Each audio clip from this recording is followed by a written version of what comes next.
Hi, this is Paul.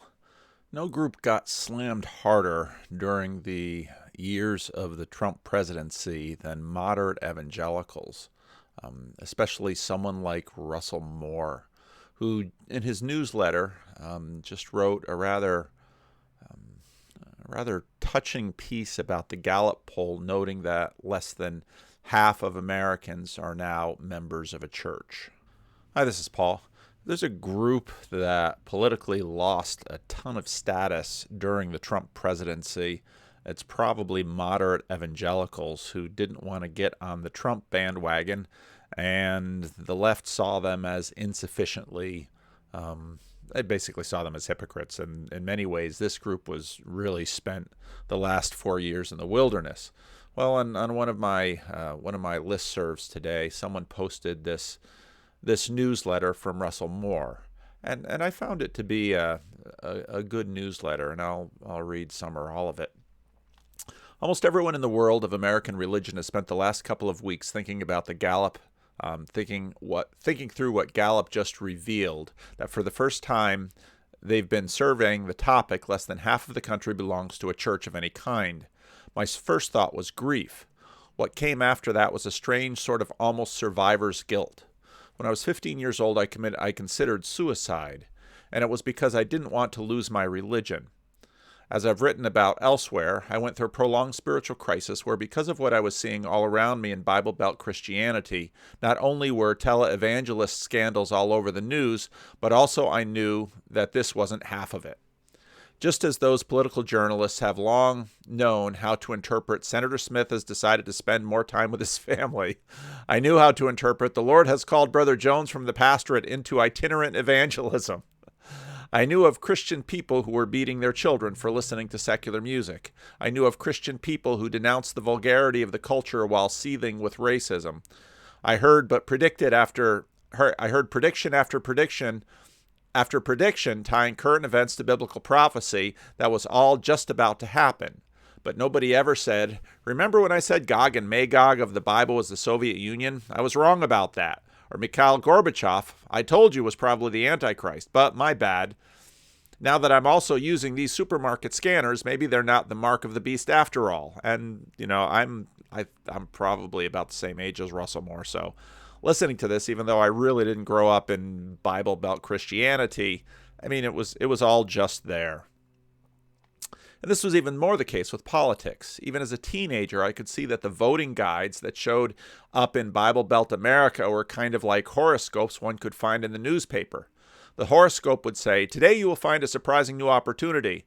And a certain sort of credulous person would be amazed at how this just happened to be true, without ever thinking about the fact that this is true for virtually every human being at virtually every moment, if one just pays attention to it. Likewise, the voter guides lined up in Christian view from the anti-Christian view on a list of items that just happened to line up with the favored party's political platform. Somehow the Bible suddenly gave us a Christian view on a balanced budget amendment or the line item veto. And again, I remember these causes. Things like the European common market was a sign of the last days, were never noticed in the text until the favored politician started emphasizing such things. And along with all of that came apocalyptic warning that if these candidates weren't elected or these policies weren't enacted, we would lose our entire culture. When those candidates lost, no one headed for the bunkers. The culture didn't fall, at least not any more than it had before. I started to wonder whether religion itself, or at least the kind of Christianity that showed up in slogans around me, might really be about something else, Southern culture or politics. If so, I thought it would mean that Jesus was not the way, the truth, and the life, but a means to an end, and that it would mean the gospel is not, you must be born again, but you must be one of us.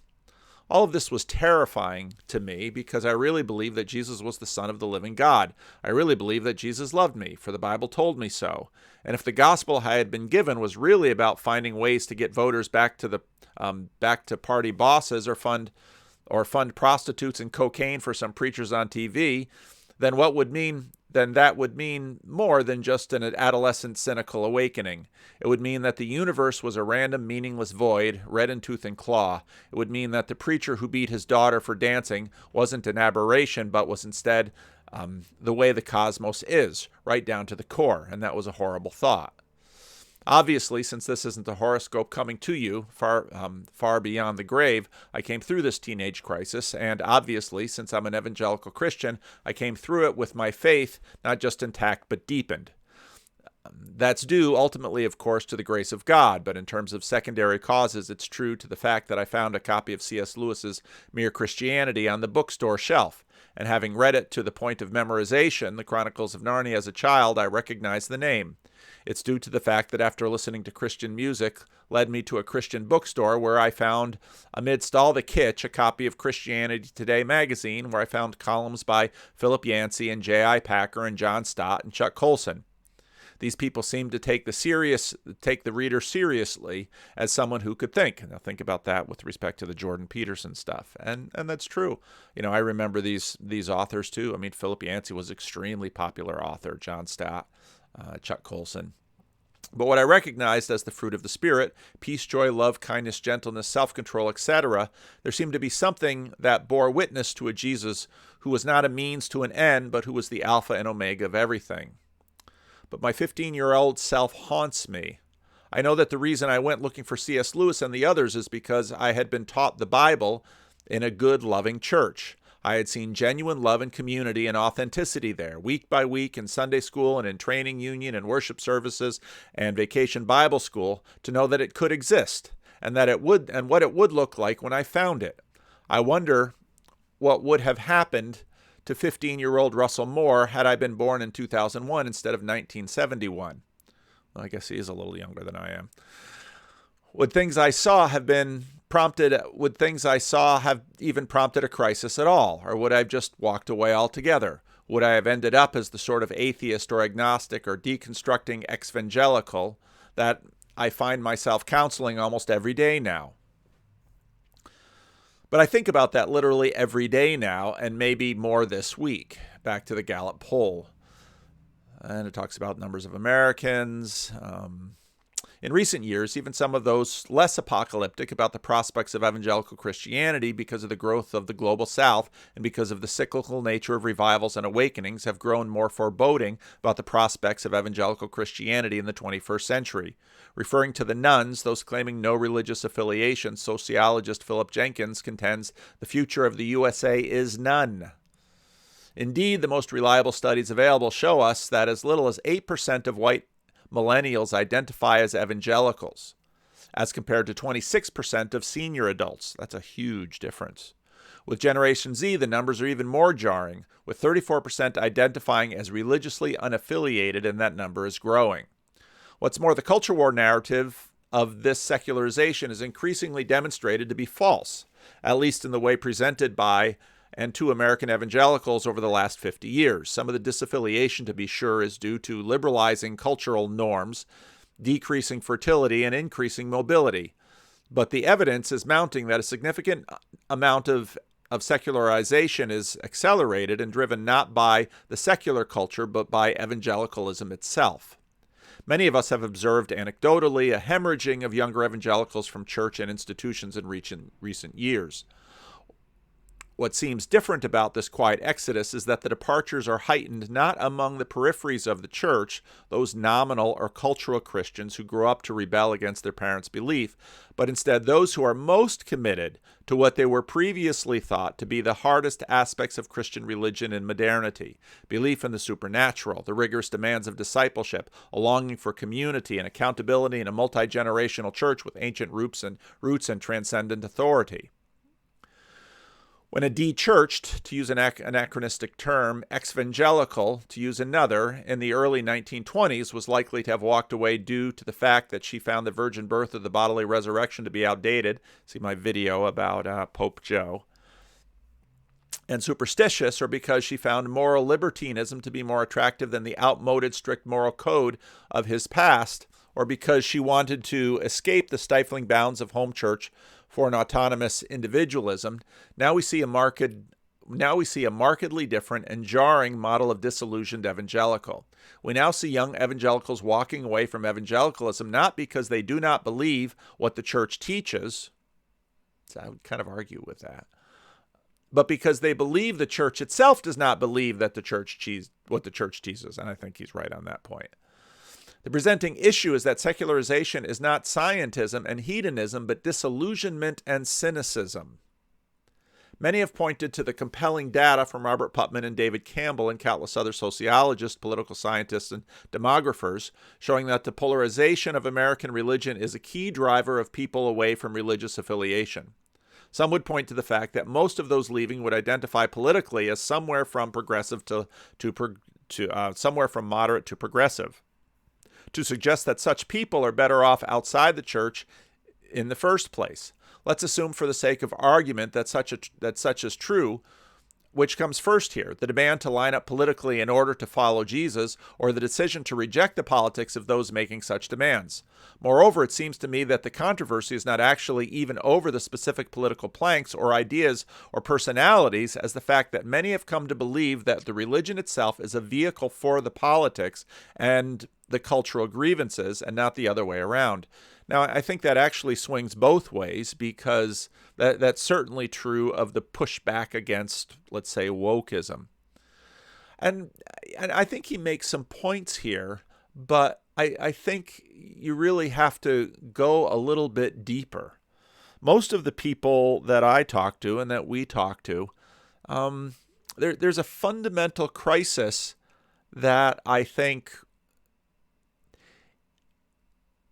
there's an expectation of what one's church relationship, one's religious commitment, one's devotions to discipleship should achieve in a person's life. And when it doesn't, they look for something that's going to work for them.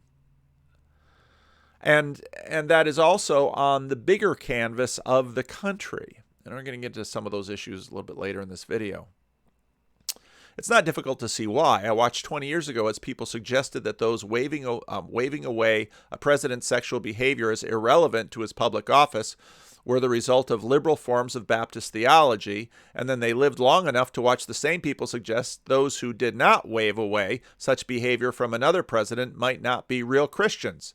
People can change their mind, of course. I certainly have done so many times. But as with the prophecy charts a generation ago, there's no talk of minds changing, just certainties in one direction and the certainties of the opposite direction, and the only difference between the tribal affiliations of the leaders under discussion.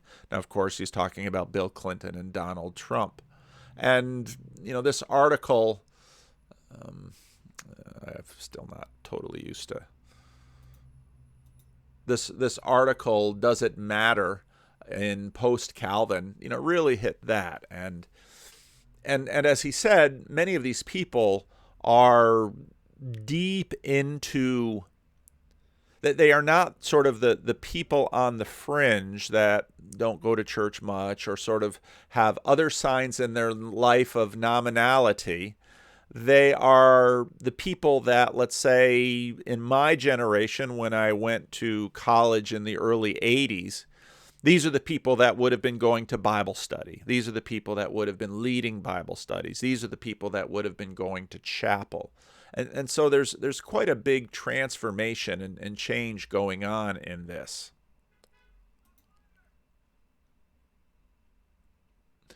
Trends in secularization seem that people do not need the church in order to see themselves as Americans or as good people or even as spiritual.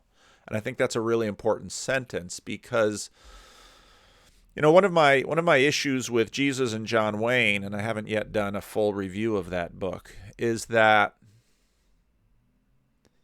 the book is not terribly respectful or generous towards its adversaries. And it more is sort of a scoff of how evil and stupid those Trump voters were. And one has to be careful with that. I always say that people have a right to their politics and their religious ideas. Let them have it. They're going to have it. There are real reasons why someone's politics and someone's nationalism are probably going to line up. It's not an unreasonable thing to happen. And people sort of have to construct a unified worldview. And in the United States, you got to figure out who to vote for. And if you vote majority parties, you've got one of two choices. So And they certainly do not need the church in order to carry out their political affiliations, even when those political affiliations are those preferred by the church. If evangelicalism is politics, people can get their politics somewhere else and fight and fornicate and get drunk too if they want. A religion that calls people away from Western modernity will have to say with credibility, take up your cross and follow me, not come with us and we'll own the libs. We can do the latter on YouTube, and no one needn't give up a Sunday morning. And this is where we get into the question of platforms, and we'll get into that a little bit later. Almost every survey of disaffiliating people has also emphasized the scandals within the church, most notably the sexual abuse cover-ups and the predatory behaviors. This is about more than just standard trope of don't judge the church by the hypocrites in it. He talks about J.R.R. Tolkien a little bit. We might assure ourselves that we see the proliferating nuns among the youth, that the reason they are leaving is because they want to run their own lives and pursue the sexual hedonism the church rightly forbids. Some of that is no doubt the case, but if one believes the Bible, no one is wanting to run one's own life, that one knows that wanting to run one's own life is not a new development with modernity. And, again, when I look at people leaving, it isn't often abject rebellion. Many of those who deconstruct do so, as young Russell Moore, with a lot of regret. They don't want to deconstruct. They want to stay in the church. Leaving the church, especially if you grew up in a Christian family and your parents remain in the church, there's a heavy relational cost that for many it would simply be easier to simply stay in church. And so, if we're going to be generous to our adversaries, and I think we should, because it doesn't really help your argument to be dismissive. It helps your argument to steelman the other side. And I would say that many leave the church because they're simply not compelled by the vision, the capacity of the church to be an integral part of the good life that they wish to pursue. In other words, it's not necessarily individual rebellion. They're actually choosing another religion, really, to pursue. And so, in that last video I did about, Pope Joe and sort of deconstructed her little resurrection, her little Easter sermon, there's definitely a vision she is pursuing, and that runs through almost all of the deconstruction things that you see. And then he goes on to talk about how the church will survive, yada, yada, yada. But even if I look at something like, let's see if this pulls it up correctly, something like this post-Christian article. Again, this was written in 2020 during the Trump election. I don't remember the details of the conversation. I wish I did. I've turned it over and over and over in my mind. But it's the genre. But it's in the genre folks raised in Christian communities will recognize, the faith and works debate. In my case, it was a conversation about elderly congregants in a rural Midwest church and about faithfulness. One person said something like, "But they know their Bible so well. They're prayer warriors." And the other asked, "Does it matter? Does it matter when we've memorized the Heidelberg Catechism?" Now we're speaking about some CRC type things here. That they can recite all 150 Psalms, that they spend hours in silence in front of an open Bible every morning, if they're trying to prevent refugee families from settling in their community, if they keep telling everyone Barack Obama is a Kenyan Muslim, if they've cut a gay grandchild out of their will, or in 2020, they're spreading vicious and nonsensical QAnon theories on Facebook, defending the guy who murdered 2 people who were protesting the police shooting of Jacob Blake, on and on and on. I am really angry every single day, this person says, and goes on and on. And again, this is a person that would be at the heart of what the Christian Reformed Church would imagine would be central to their future. And basically the article says she's hanging by a thread. And almost everything in this issue are social political issues that she feels the church has lined up on the wrong side of. Now, if there's anything clear, churches just deciding, oh, we'll keep her, so let's line up on the right side of these issues. The right side of these issues, according to her, isn't necessarily going to keep her in the church either. Maybe a generation, but her children are going to be like, what kind of weird growing up did you have that this was somehow important to you? Because, again, up to the top of her argument. So what if you go to church and you do all these things in church? What really matters is politics. So many are sort of lighting out for the territories. And just recently I found this YouTube channel, God is Gray. And, you know, as I mentioned in my video about the little Easter sermon from Pope Joe, you know, I keep my eye on these and I watch these kinds of things because I genuinely want to know what their worldview is. I genuinely want to know how their religion works. I genuinely want to know their image of the future and the details of what make up that future. And well, the initial stage of, let's say, lighting out for the territories is usually, well, whatever I know, it isn't that. And so I'm going to go out and I'm going to make things up as I go along. And this is where we get into the platforms, because church as a platform for many people, it's very in real life. It's sort of 360 degrees in terms of one's view of someone if there's a thick sense of community. But in comparison with the power of YouTube and TikTok and Instagram and Facebook and Twitter and Netflix and television and print media, and I mean this constant bombardment we have from a commercial world, well, the church doesn't stand a chance in many cases, and I've spoken about that before. And this is especially true of people who have been immersed in this world from a very early age.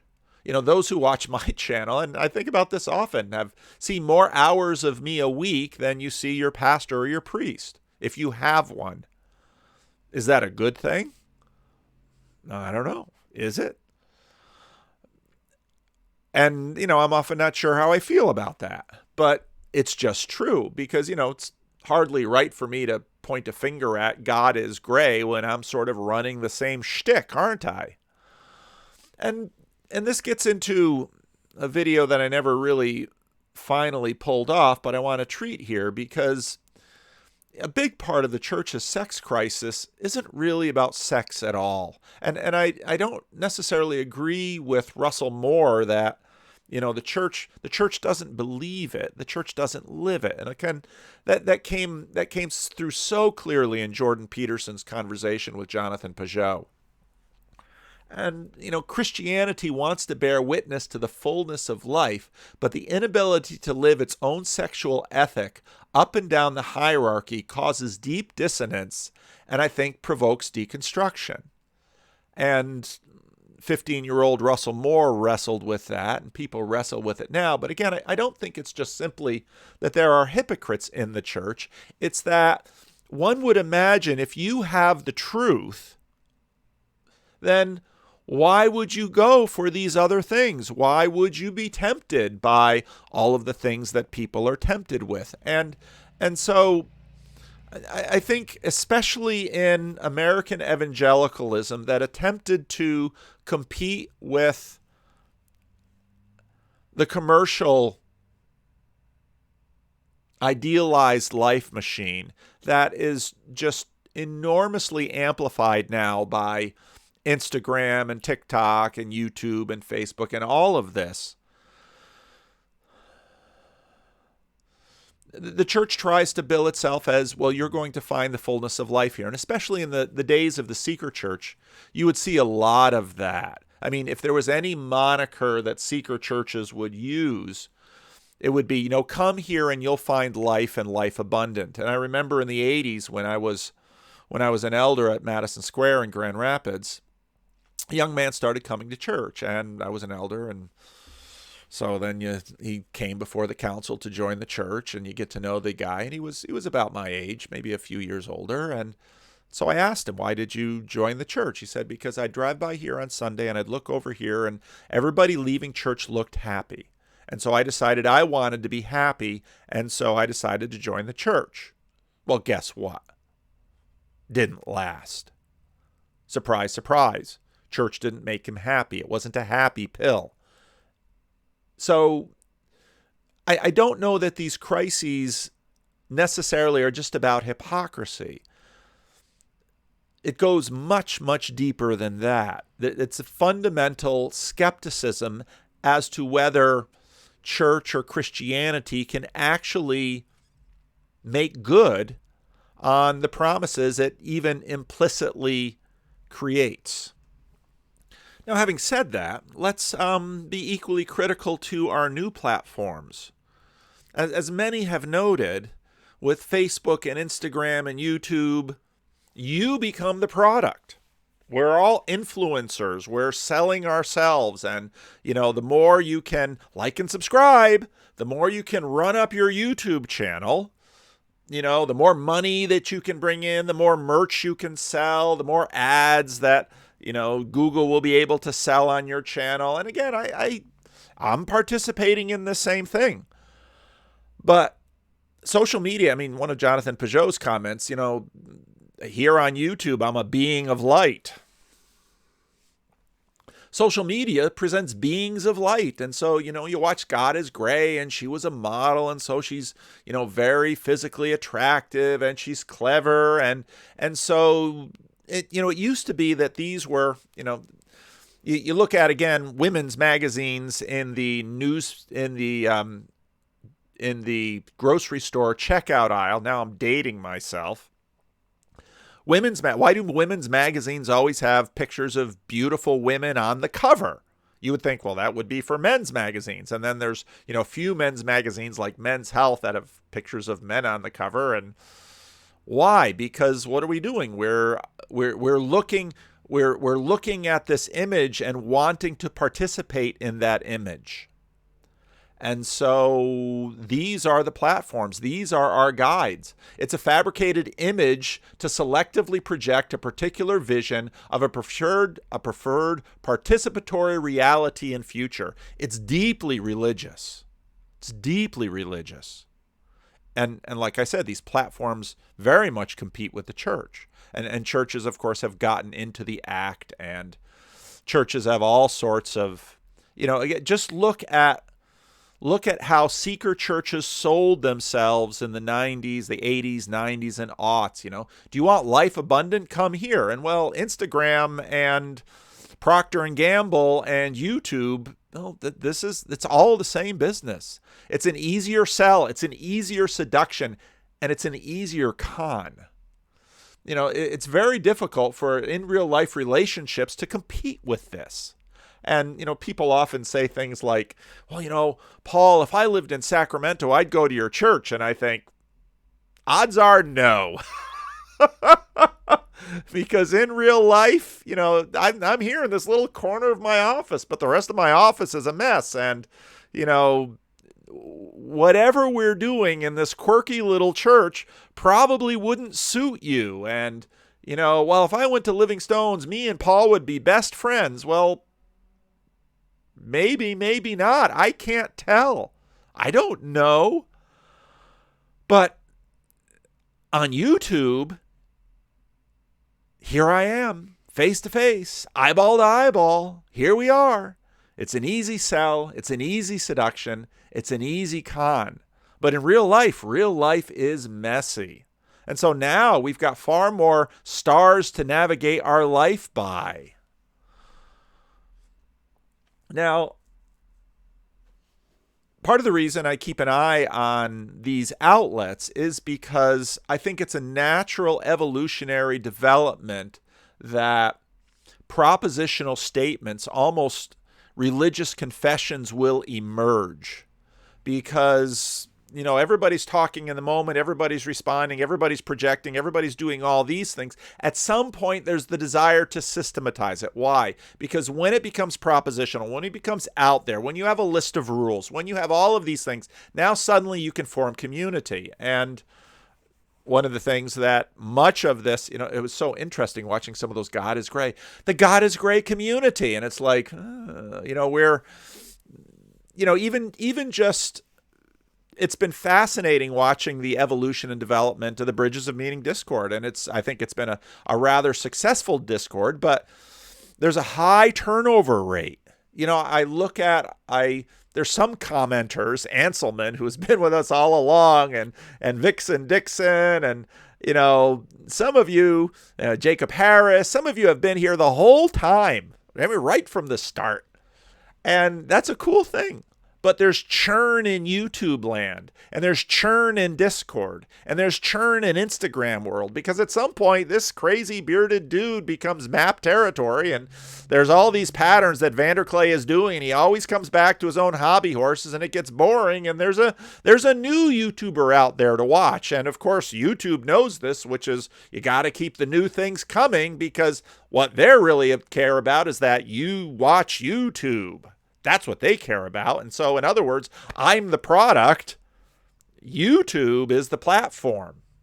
So propositional statements emerge. And that's part of the reason that I spent time exegeting the, Pope Joe's little Easter sermon on Twitter, because, hey, you're writing some things. Well, that's helpful. So, because it's always easy to light out for the territories and say, well, churches don't do it. Well, okay, what does? Well, my YouTube channel, really? I kind of doubt it. You can't, you can get propagandized a lot by a YouTube channel, but it's not really enough of a life to live within. And this is where, some of the reality of churches and families and in real life relationships, they're far stickier in that sense. And you can obviously inhabit them to such a greater degree. And so we develop these propositional statements in order to fix ourselves relative to the changing and chaotic world. And that's why we take on these labels. So the deconstructed, or the woke, or the anti-woke, or the fandom of this or of that. And we use words and vows and commitments and propositions to try to find fixed points to navigate by and to establish community within. So this is sort of a natural process. Now, one of the people that I follow on Twitter, for a number of reasons, Mike the Therapist, good morning, my tweeps, and to you, Timothy Keller, New York City, self-appointed expert on sexuality. Timothy Keller lately has been talking about sexuality quite a bit. And, well, Tim Keller is sort of in that, even though the PCA is a pretty conservative denomination, Tim Keller is sort of in that moderate space in evangelicalism, and sort of people to his right are upset because he seems too comfortable with wokeness, and people to his left, well, he belongs to the PCA, so Presbyterian Church in America, which is a pretty conservative denomination, so, he's going to get shellacked from both sides. And, I know many of you have told me about Tim Keller, what you like and don't like about him, yada, yada, yada. The point is not him. But Mike the Therapist was a conservative pastor for 35 years. It's part of the reason I follow him, because he very much has gone towards the progressive, post-evangelical side of things. And, he caught my attention once when he was basically tweeting he was looking for a good church in Sacramento, and somebody who knew me recommended me, and I thought, I'm not sure you're going to like what you find here at Living Stones. And that's because most people don't necessarily like what they find at Living Stones, because in some ways we're catering to a really tiny demographic, and so we have a really tiny church, and it's a church that I dearly love, and it fits me perfectly, but here it is. So, and so now this guy has a seminary education. He's got years of therapy, doing therapy under his belt. And if you follow him on Twitter at SacWriter, you'll get very much an idea about what he thinks about human sexuality, and it's pretty contemporary. And if you're a conservative Christian, you're not going to go there. But he actually wrote a blog post about a sexual ethical system, and I thought, okay, well, we're going to do something here. Now this little disclaimer at the top is new.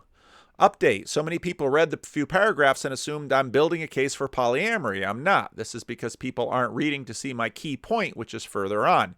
If you're going to read the article to discover my proposal for a new sexual ethical system for Christians, please read all of it before reacting. Now, again, I really appreciate this kind of effort because it's easy to poke holes at someone else's system. It's much more difficult to develop your own system. And so, but again, I think this is a natural part of the development of, this is a natural part of development. What does the Bible say about polyamory? So he talks about Bible stuff a little bit. He argues that the only restriction in the Bible regarding any form of open marriage is 1 Timothy 3, admonishing an overseer not to be a polygamist. It never expands on the concept of forbidding others to have multiple wives. In short, the biblical ethic regarding open marriage is non-consistent. Now, this is a very big discussion, and actually next week I'm going to have a discussion with a high-status pastor in the Christian Reformed Church who has ideas different from my own. But he's a friend of John Van Donk. He writes for the Banner. He now is retired and so does Pulpit Supply in different places. And we're going to talk about this question because there's a conservative report coming to Synod now, 2022, got pushed back 2 years because of COVID. A conservative report about Christian sexuality. And it's a conservative report, and I've spoken about that in some of my other videos, and so we'll talk about that in that report. But you get into the question of, well, how does the Bible speak? And it's often the case that people look for the Bible and just sort of look for the rules and lift the rules up from the Bible and say, well, these are the Bible rules. And that's sort of against the backdrop of, I made this comment when I talked to the Friends of Abe the other night. That's not on YouTube, that's over on Twitch. I don't have a Twitch channel, but that's over on their Twitch channel. People often assume that the way the Bible works is it's a list of rules, and if you follow those rules, then God will bless you or reward you with heaven. And if you break those rules, then God will punish you in this life or the next life. And that's sort of the implicit filter that people sort of bring to the Bible. And so you sort of sift the rules out of the Bible and hold them up. And if you do that, you get sort of strange answers. And this goes back to my point about, I don't think we're so much looking for rules. I think we as human beings navigate much more by images and visions of life. And I did a video a while ago, I should probably pick up that series again, did a video a while ago about the sex lives of the patriarchs, and I should say do one about the Mosaic Code. It's kind of helpful when I do these things if they sort of align with my Sunday preaching, because then I don't have to do a whole lot of exegetical work for a video and a lot of exegetical work for the sermon. It's nice when they sort of come together, so I can do one exegetical work and then from it do a video and do a sermon. I'm always looking for ways to sort of streamline and co-generate between the sermon and the videos. But I would argue that, the Bible, the sexual ethical systems that emerge within Christianity certainly do so in conversation with the Bible, but usually also in conversation with a whole bunch of other things going on. And it's an enormously complex thing. Everyone has an ethic, but not everyone has an ethical system. An ethic is a belief in how one should act. And again, should towards what end? Should towards this vision of a happy and fulfilling, a good life, let's say. You can have an ethic that allows you to tell the truth one day and then not tell the truth the next day. But because this is not a consistent ethic, we would say it's not an ethical system. I'm not sure about that. I think it's more, an ethical system usually tells you when you can tell the truth and when you can lie. So in other words, it's you should tell the truth generally, but if the Nazis come to your house asking if you are hiding Jews, and this is actually a not uncommon debate in the Christian Reformed Church earlier on because Dutchmen hid Jews during the war. I define an ethical system as a series of beliefs regarding a particular behaviors that are consistent with themselves. Okay, that's sort of a system. Therefore, if you have an ethical system about telling the truth, that system should apply to all situations, or at least the system should be able to delineate situations according to the rule.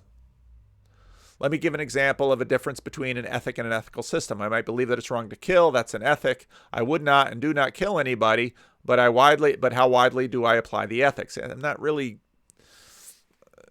agree with his ethical, while he describes an ethical system here. That's the problem with most ethical systems. Most systems of behavior are internally inconsistent, at least from a logical, philosophical point of view. Why is it wrong to kill people, some people, but not others? And again, that's sort of the ethical system to delineate when killing is correct and when killing is not right. And again, for many of these things, most of the time it's not right, but under certain situations it's justified. Why is it wrong to have sex one day and then it's not wrong a day later in case of someone who might be single and then gets married? Most people will seek to justify the complexity and variations of their ethical systems by explaining the exceptions.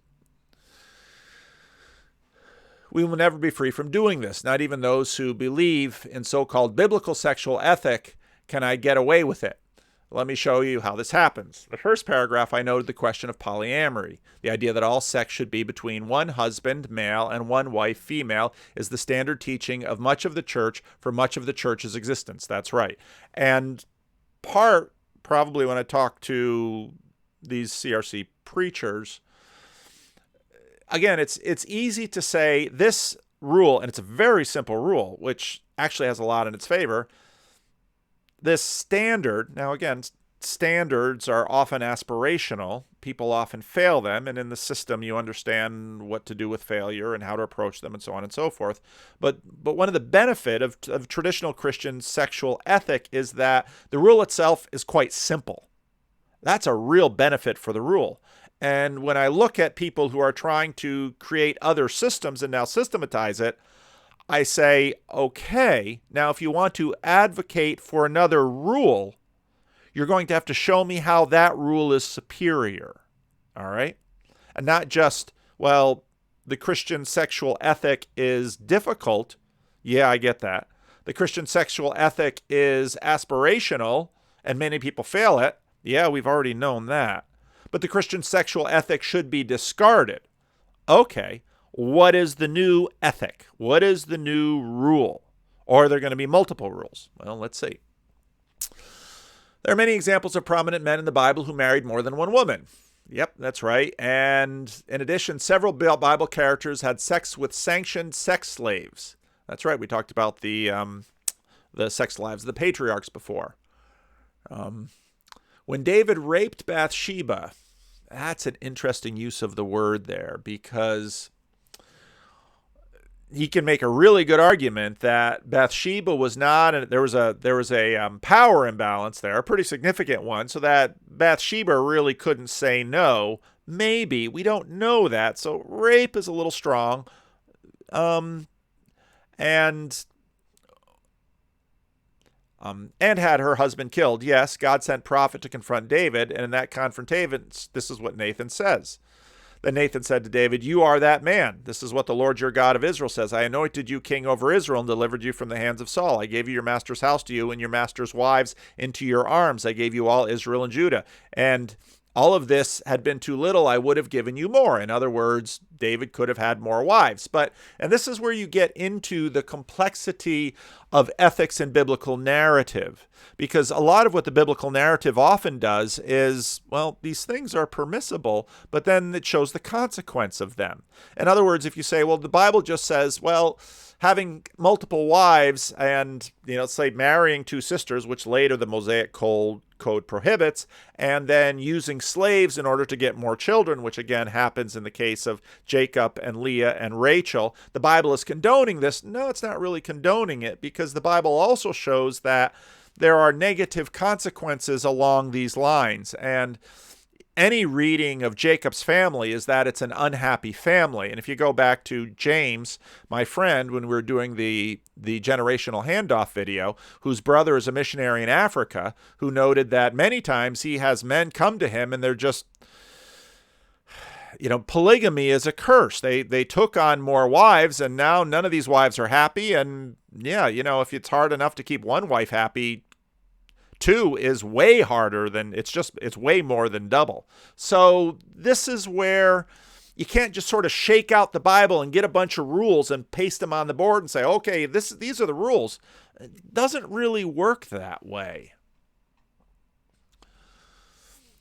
What can we say about all this? Simply that the Bible does not present a consistent or relevant ethical system regarding sexuality. And I think I would debate that. That I would say that if you don't just sift out all the rules, but sort of look at the narrative, there are, I'd say, the elements of a sexual ethic. And over time, that distilled basically into this rule of this very small rule: one man, one woman for life. There are the boundaries. Over time, the rule emerged. And of course, now the question is, well, maybe that's a bad rule. All right, patriarchy. Everyone who wrote sacred scriptures believed in patriarchy. Again, these would all make interesting conversations. Ancient Near East focus on sexuality. Virginity did not focus on sex. It focused on inheritance. Misogyny. Women were hated in the days the Bible was written. That's a little broad. They were also loved. Some men were hated too. Were all women hated because they were hated? Every time a daughter was born, did the family hate that daughter? I mean, that's just really too broad. The writers of Scripture not only had a very low opinion of women, they hated anyone in the LGBT community. You're pretty much projecting what you conceive of as a community back there. They didn't have those categories. So, okay. So how do we build an ethical system? Well, good question, because you've thrown all that stuff out. So why even, and this is where I find many of these people very interesting, because they don't want to give up sort of the Christian thing. And I think part of that goes to Tom Holland, because I think they have an intuitive sense that they are deriving an ethic from the Bible, but they're not really able to connect this general ethic of, let's say, love of neighbor and care for the dispossessed, all of that, and be able to connect it then down to human sexuality. Or maybe that's exactly what they're doing with their system. Christians have seen the problem with applying the Bible to many of our ethical systems: money, power, marriage, reproduction, government, criminal justice, human interactions, etc.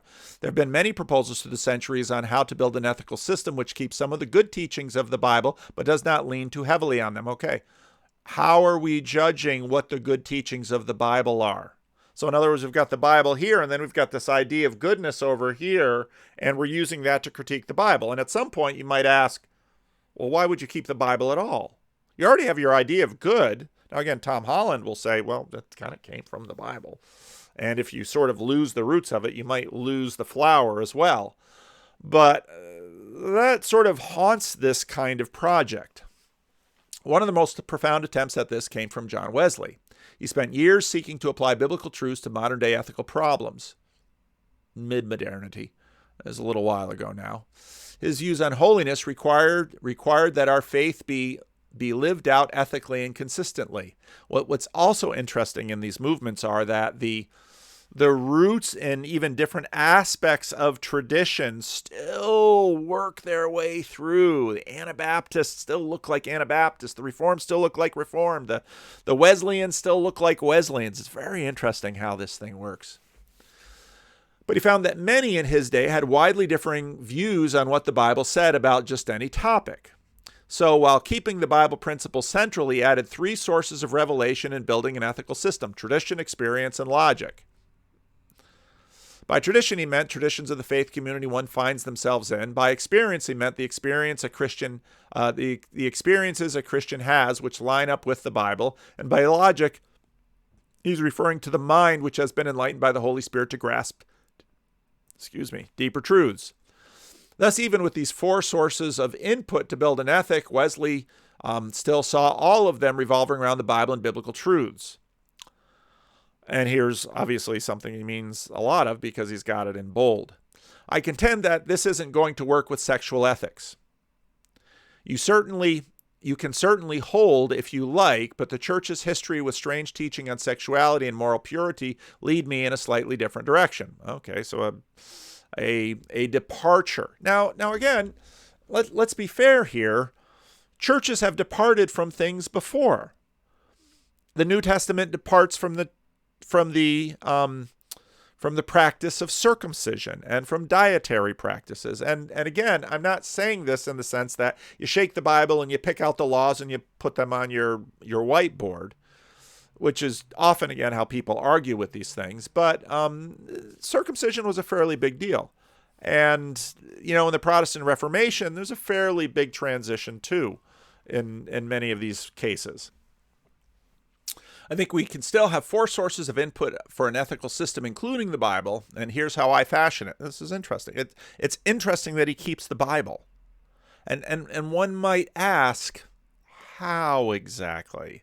Because again, if there's anything we know about biblical interpretation itself has a tremendously long history.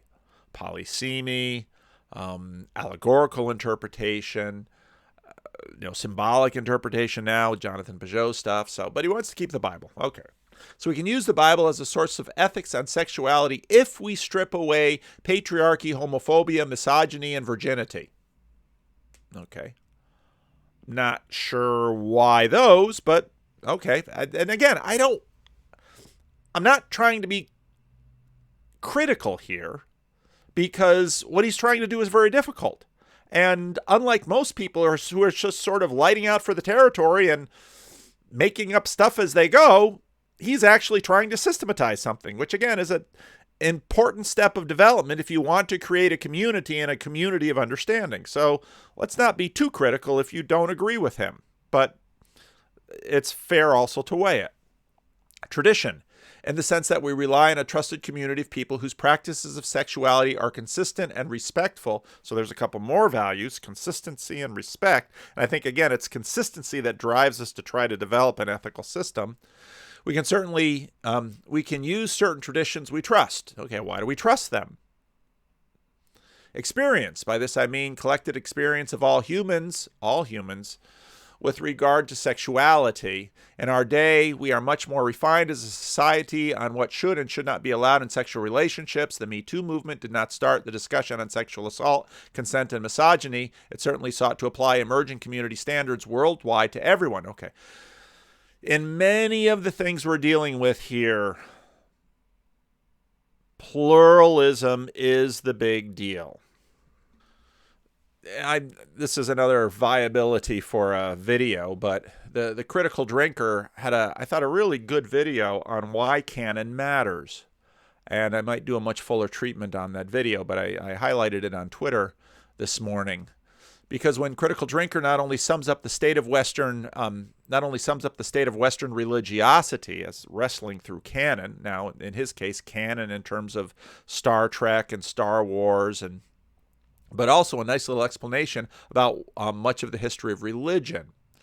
The answer, now I did a conversation with Andrea with the Bangs and Jonathan Peugeot, which will be coming out quite soon. And I talked a little bit more about this then. The answer to why those who wish to adapt the canon never really just come up with new franchises is in Peugeot's parasitic storytelling. And like after the wars of the Protestant Reformation, philosophers tried to outflank the Renaissance return to the text with Enlightenment empiricism and rationalism. The reason behind the rise of Jordan Peterson has to do with the search for foundations.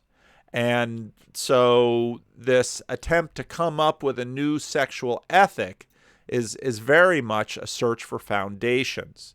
So you've got the Bible, tradition, experience, and logic reason, by which I mean that ethical standards need to make sense in a faith community and have and be reasonable to apply.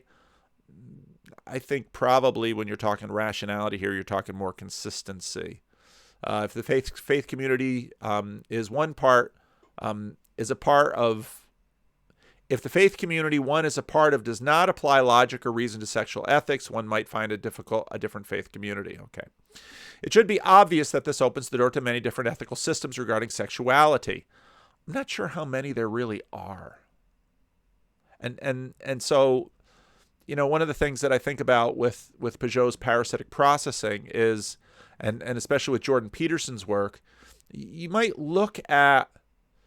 find tremendous diversity in the world regarding sexual systems and ethical systems, but I don't know that there are necessarily that many systems. There are a lot of variations, but you look at, for example, the enduring nature of marriage, and I don't think we're going to do away with marriage. I think it's just simply too functional. And even Christianity does an adaptation of marriage, okay? Or you could turn around and say, well, marriage is in the Garden of Eden, so the world does an adaptation of original marriage, if that's the way you'd rather look at it. But if you think about it, that's where we currently are. This is even true within the Church of Jesus Christ. There are elements of acceptance of LGBTQ community and other groups which do not accept LGBTQ as valid. Again, there's a lot of shorthanding here. Some faith groups allow for premarital sexual expression, others do not. And again, it's interesting that we call it sexual expression instead of sexual behavior. And that might also be in jeopardy. I was watching a video that someone posted on the Discord server, and it was from an Israeli therapist. And it was a pretty dark view of the world in terms of what he sees happening. But there's widespread acceptance of the following. Well, widespread within his little bubble. Consent must be applied to all sexual relationships. True. Honesty and integrity are vital to healthy sexuality. Again, healthy is one of these words that points to an ideal. But again, true. The practice of safe sex is paramount for everyone. Safe within what parameters? Do you mean physically safe? You mean avoiding pregnancy, avoiding STDs? Do you mean emotional safety? Sexuality with minors is always wrong. Now, historically, and I think actually we're seeing the seeds of losing the fourth. And I think it's when we get to talking about consent. Because actually I think all of these are in jeopardy by the collapsing of the system. In other words, it could be that this very simple rule regarding marriage and sexuality actually creates these four rather than the other way around. That's just an inkling I have. Most of these conclusions do not come directly from the Bible, but rather from experience, logic, and dialogue of interested communities, to which I apply my central idea. The Bible itself is only marginally helpful in creating a complete ethical system for sexuality. I think that's rather strong given the rest of the piece. Because I don't know that you find these four in the Bible. I'm not saying the four are wrong, but I'm not. And this is, one of the big atheist arguments about the Bible. I'm just saying that seems true. We should stop trying to make it the corner piece of such a system. Okay, now we're getting into Protestantism, because obviously in a Roman Catholic context, the corner piece, the Bible functions differently in that tradition than it does in Protestantism. So again, in many ways, this is a Protestant crisis. And so then he has this little outtake that you can tweet if you want to pass this around. Let's talk a little bit about consent, because actually I don't think consent is anywhere near the bulwark that we think it is. And I think actually we are very quickly eroding what we would imagine consent to be. Any act of consent has nested within it an implied commitment to the future for that consent. Okay, let's say I'm single, and let's say I am not a Christian, and I'm on a date with a young woman, and she's attractive. That's why I asked her out, and she bought a lobster dinner. We'll play with some tropes here, and I ask her to come back to my apartment, and I want to have sex with her. And let's say, we can go back to that New York Times piece about ghosting, and maybe I should bring that in. She agrees, and, we do the deed, and then the next day she has misgivings. Or let's say I have misgivings. This is what I wanted. This is what I pursued. And the next day I'm unhappy I did it. In other words, well, I sort of signed a contract, and implicit in that contract is I'm not going to renege. And this obviously has been a big deal in terms of college campuses with respect to drinking, with respect to all kinds of things. And even with buying a new car, when you buy a new car in California, say there's no cooling off period in California, which means once you sign on the line, the car is yours. Now, there's a lot of slipperiness with respect to sexuality. So here's this piece that I had read before. He asked permission to touch, but not to ghost. And this gets into the fact that, actually, a lot of what we do is, in fact, tied to things that aren't terribly time conscious. I think about this with respect to all the conversations I have. You have a good conversation with someone and you both find it satisfying, you sort of want another conversation. You have another conversation, you sort of want a friendship. And then you have a friendship. And, well, now, maybe you're going to be buddies. And, that is completely outside the realm of sexuality, perhaps. But let's think about sexuality. So let's say you find someone attractive, and you find them attractive. You want to be with them. You want to be in their presence. You want to talk to them. And as long as things keep developing along that line, you don't sort of hit a snag. They say something. It's like, I don't want to talk to you anymore. You go your separate ways. Things seem to be progressing. And then there's more desired intimacy. And then there's touching. And then there's hugging. And then there's kissing. And then there's, all of these things are building anticipation of a future. Because there's something out there that we desire to grasp and attain to, and there's a permanence to it. Again, I haven't watched, I kind of got fed up with The Bachelor, but you watch The Bachelor and The Bachelorette, and it's just endless dialogue about finding the one, and the one will be forever, and our love will last, and come what may, and on and on and on and on and on. And it's like, wow, you sure are expecting this relationship to carry a lot of freight. Having been married over 30 years, I can tell you, when the relationship has to carry a lot of freight, it means you're going to put a lot on your back. Because you're going to have to do a lot of forgiving, and you're going to have to do a lot of asking for forgiveness, and in other words, there's sort of a progression that all of these things lead into. And then, intimacy then leads to, well, maybe we can have children together, and it just snowballs into the future.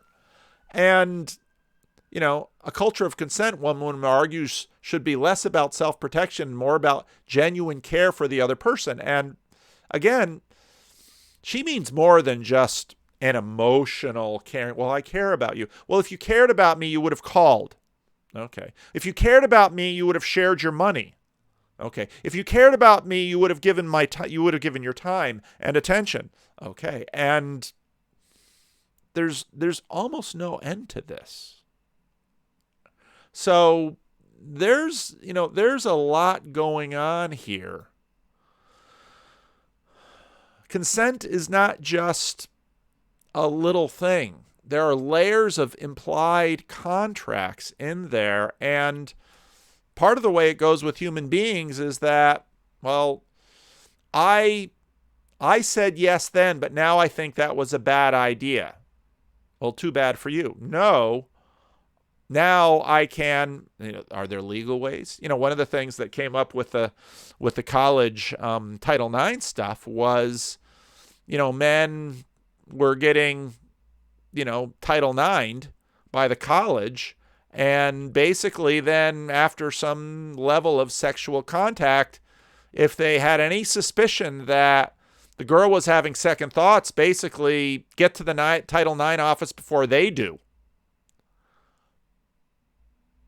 Do a preemptive strike on your regret regarding consent. Well, if only there was a way that we could, in a much deeper way, establish consent, and there would probably have to be witnesses, and there might be a ceremony, and, well, you know where this is going. And a lot of this also has to do with identity, that consent also happens in a context of identity. Now, again, part of the real question going on right now in communities that I talk to is children and transgender issues. It was amazing to me when my children were under 18, how much I had to be there because of the laws, because under 18 they couldn't provide consent. But then now in some of these cutout areas, they seem to have total autonomy. And a kindergartner can decide to transition. And if that child makes all the right words, all the adults have to sort of line up. And more of these cases are ending up in courts because, well, can that child actually give consent? Consent is actually a function of identity, and identity is a function of an agent-arena relationship. And again, with more traditional societies, part of what marriage was about was creating an arena and an identity within that arena from which other issues such as consent were understood. A while ago, Glenn Lowry had a very interesting interview with Megan Dahm. And it was very interesting because Megan Dahm is sort of a journalist who has been making some noise about some of these areas. And she told a story about when she was a young woman, single, trying to, work her way up a corporate ladder. There was an older man in the practice. Now she was young, single, attractive, an older man, a little bit lonely. He might have been single. I don't know. I don't remember the details that well, but basically he would keep asking her to lunch and she'd keep saying yes. And nothing ever happened. There's no quid pro quo, anything like that, sort of a mentorship. And, she had to start asking herself, well, what exactly am I doing? Saying yes to these lunches and yes to these dinners. And he never crossed a line. He didn't do anything untowards.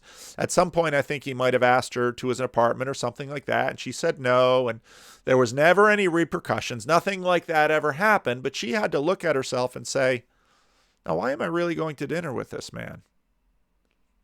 Don't I sort of want to get something out of him? Aren't I actually engaging in a transaction? And almost every relationship has a transactional quality about it. Both parties want something. And sex is a part of that transaction. And it's a part of the negotiation.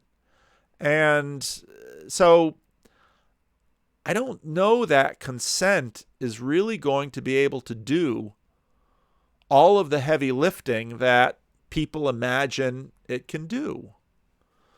And another piece of this is that civilization's clock speed is way slower than one human life. And I'm old enough to remember the 70s when, divorce, the kids will be better off. And just recently rewatched Mrs. Doubtfire because, one of my kids in the family had never seen it. So, yeah, let's watch Mrs. Doubtfire. And I watched that movie with different eyes because it's all sort of, mommy and daddy don't love each other anymore, but they both still love you. Well, the longer this divorce culture goes on, the more people are realizing that, we're formed and shaped. And in a lot of ways, we're reacting to negative things, and we're reacting to negative things by sort of making things up as we go along. We have no idea what the consequences of those things are going to be. Again, I was looking at the God is Gray channel on YouTube and came across, this is one of her top videos, the unmarried Christian pregnant, and that's okay. And she talked about how, before it was, I'm a Christian, but I'm having sex with my boyfriend. And now, suddenly there's an oops. And, how does she feel about it? And in that video, she even says, I guess I understand why Christians, emphasize no sex before marriage, because no birth control is foolproof. And here we are. But hey, it's all great. And okay, now. What about 5 years from now? An integral change in my life happened when I was in my early years in seminary. I was single. I had met the woman who would become my wife. And Lou Smedes was coming to Calvin Seminary to give the Staub lectures. And you have to do these psych evaluations for seminary to make sure that you're not a psychopath or anything like that. So I'm doing my psych evaluation, and we're just talking to the therapist, and he made a comment about, because I was one of the few single guys at seminary, made a comment about, there's something about making and keeping commitments.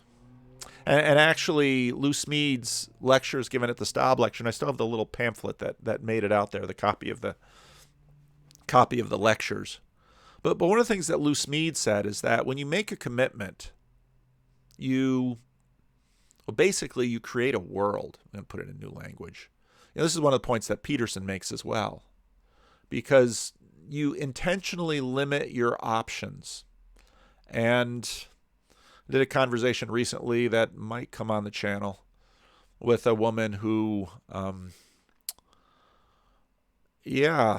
things didn't work out in her marriage as she would have liked, but she made a commitment, and she's actually sticking to the commitment. And if she decides to share the video with all of you, I anticipate a lot of people are going to watch this video and think, why is she doing this? She has a right to go out and be happy. And so I push her on some of these things, because I'm not to change her mind, because I very much respect the decisions that she's made against bitterness, but because this is very countercultural.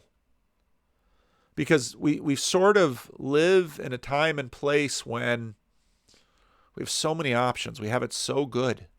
We're so wealthy. We're so affluent. We can kind of make things up as we go along and sort of deal with the consequences without the kind of draconian calamities that would have happened in ages past. But we don't know all the consequences. And this comes through in this book, the adult children of divorce find their voice. Because they write about just what happened. And Andrew Root, who's on the channel, wrote a really wonderful book about divorce. Children of divorce. And see, it's not just us. It's the child. And I really wonder 20, 30, 40 years from now, when the children that are sort of birthed into this very chaotic system, what they're going to have to say. And even not only what they're going to be able to consciously say, but there's a lot of attention paid to people being anxious about marriage because of what has sort of formed around us in terms of expectations of marriage and divorce. And again, You can't watch any season of The Bachelor and Bachelorette, at least I can't, and not be tremendously impressed by the fear. And this comes through in this woman's video about, well, we're not necessarily going to get married because when we marry, that's really, really it. And it's like, you're putting a lot of pressure on the will. And actually, what you need is a platform and a community. And again, some of you are going to say, yeah, but, I'm not saying divorce isn't sometimes the better path. I'm not saying that. But I'll tell you, as a pastor, when you sit with people and they ask you what they should do, I very seldom tell them what I think they should do. I far more tell them, well, I think this is what the Bible says, and I think this is what I've learned in life, and so I'm gonna tell you. And again, I hope this young woman who I had the conversation with agrees to share the conversation, because it's profound when you look at someone who decides to take on a path that is personally costly for the welfare of their child, but even for the welfare of someone who has done them wrong. That's really at the heart of the gospel. I found on the post-Calvin site an article by someone who was just really angry. The article is entitled, I don't know why you avoid we don't own them shit. Change my mind. And this was responding to that incident with the table that I spoke about with Brett Sockold and Cale Zeldin. And just anger. We don't owe folks a debate. We don't owe it to them to entertain their ideas and theology of interest of promoting this free exchange of various ideas and viewpoints. It's like, it's the undergroup that wants the conversation because they hope it'll change. It's the overgroup that has the ability to just say, I ain't talking about it. That's just that's just the power dynamics. And, I thought of a generation before, back in the 80s. I thought of, good old Twisted Sister, and We Ain't Gonna Take It. And it was funny because the father, clean your room. And I thought, I'm surprised nobody sort of memed this into a Jordan Peterson meme. But I want to thank those who are trying to build an ethic, because, it's given us something to talk about. We have to consider this clock speed, and I think it's important to have the challenge to say, all right, so you want to displace one ethic with a new one. Good. Now we're talking. And now we have something to talk about because things are on paper. So we'll evaluate it. But this isn't, in fact, a crisis. And I think in many ways, the church has to learn to be patient and live its truth and embody it. Maybe I should read some of what I wrote about monasticism. The Benedict option is out there. A good friend of mine wrote me and basically shared with me, he's in his churches, he's sort of starting a group of, well, here's a rule of life. Let's all covenant together and agree to live this rule of life. And I think that's a right and good way. But I don't know that it will be enough. Protestantism, particularly in the Swiss Reformation that spawned both Calvin and the Anabaptist, attempted to convert the city into a monastic movement. You can read about that in the book Reformations. The role of the secular magistrate is the division between the magisterial reformers like Calvin and the anti-magisterialism of the Anabaptists. In some ways, the Anabaptists lost the fight and over time won much of the war.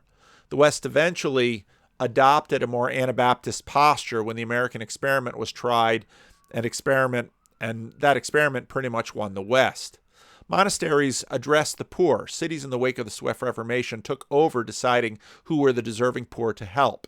Even in the Catholic parts of Europe, it was the magistrate that would employ the sword to burn or punish heretics. Church and state worked together hand in glove sometimes, not always. In many ways, the Protestant Reformation, where it took off, did so because some areas were done doing Rome's bidding and sending Rome its money and having the church land and the wealth set aside for secular use. There was no escaping the political aspect of the Reformation. Churches now, in some ways, once again seek the high walls of the monastery as the state no longer is willing to partner and the culture itself seems increasingly hostile. The group that wants to host the conversation between myself and Pajot in Thunder Bay, Ontario is called Urban Abbey. It's an old converted Baptist church, and you can watch my video with Scotland Morrison and the conversation about that. That was up a couple of years ago. His sister is now a regular on Bridges of Meaning Discord. She's a therapist who took part in our generational handoff conversation, which I have the link there. The roots of Urban Abbey are squarely in the revivalist evangelicalism. It's helpful to remember that Monasticism 1.0 was not alone. It was always a segment of the larger church project. It's important to reflect on the whole history of the church's complex relationship with the monastic order plus those other efforts. The church sort of inherited the Roman Empire in the West as the old empire collapsed, and then had to navigate the barbarian conversions and always modulating relationships with power. It should be remembered that the empire in the East lasted a long time further, and that the church and state were in some ways not too seamless whole until the collapse of both under the weight of Islam, which too was a whole. And one of the things about Christianity is that it does in some ways really struggle with, okay, now you've got the power. Everyone struggles with that, though. It's always, in a sense, easier to be in some ways, to be the pure minority, because once an ethic has to be deployed, it's difficult. I have no question a new monasticism is both inevitable and necessary, but it's only part of the way forward, just like in the past it was only part of what was on the menu for the church. The monastics were in many ways the savings account of the church, offering credibility it needed as the rest of the church, far larger than the monastic wing, wrestled with corruption and nearly everything else. And so again, part of addressing Russell Moore, I think, will probably be a new monasticism. That here is a cadre of truly committed spiritual athletes who can exemplify and bear witness to the faith. And that's the function that monasticism had in the church for a very long time. Now, again, really at the height of its power then, and also to a degree addressing corruption both within and outside the monasteries, the attempt was to make the whole city holy. And it's a very interesting history. The monastics were in many ways a savings account of the church, offering credibility it needed, even as the rest of the church, far larger than the monastic wing, wrestled with corruption and nearly everything else. The Protestant Reformation in some ways raided that savings account, quite literally in the iconoclastic efforts, but tried to embody it out in the world. We are the heirs of that attempt, especially in America, which is the offspring of the reformed utopians in the Northeast and the successful drug dealers of tobacco in Virginia, plus, of course, the rest of the nonconformists that were in between, Pennsylvania, New Jersey, the Dutch Calvinists, the earlier ones. I think the new monasticism has to continue to develop, and it will, but it's only a part of what the church needs to work on, because, as was true in the past, it will only be a part of the whole. So I do spend a lot of time thinking about the church and asking, okay, what must the church do? How can we encourage our people to live? What do we do with the collapse of the Christian sexual ethic in much of the church, and how to respond? So more on that when I have my conversation next week with Clay and John. So thanks for watching. Leave a comment.